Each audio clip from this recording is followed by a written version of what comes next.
እሺ ኦኬ ምን ላይ ነበር ያቆምነው? የቤት አስቤዛ ላይ ይቅርታ የገዛሽው አስቤዛ ምን ነበረ? ያው የተለመደው ነው። ዘይት፣ ስኳር፣ ሽንኩርት፣ ፓስታ፣ መኮረኒም ገዝቻለሁ መሰለኝ። አሰግድ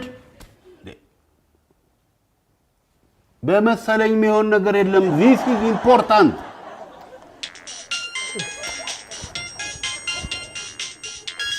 አቤት ቆይ እንዴ ወደ ዋናው ጉዳይ ወዴት ነው የምገባው?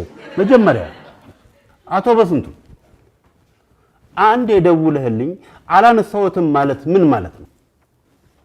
አዎ አላየሁትም ወይ አልተመቸኝም፣ አለበለዚያ ደግሞ ማንሳት አልፈለኩም።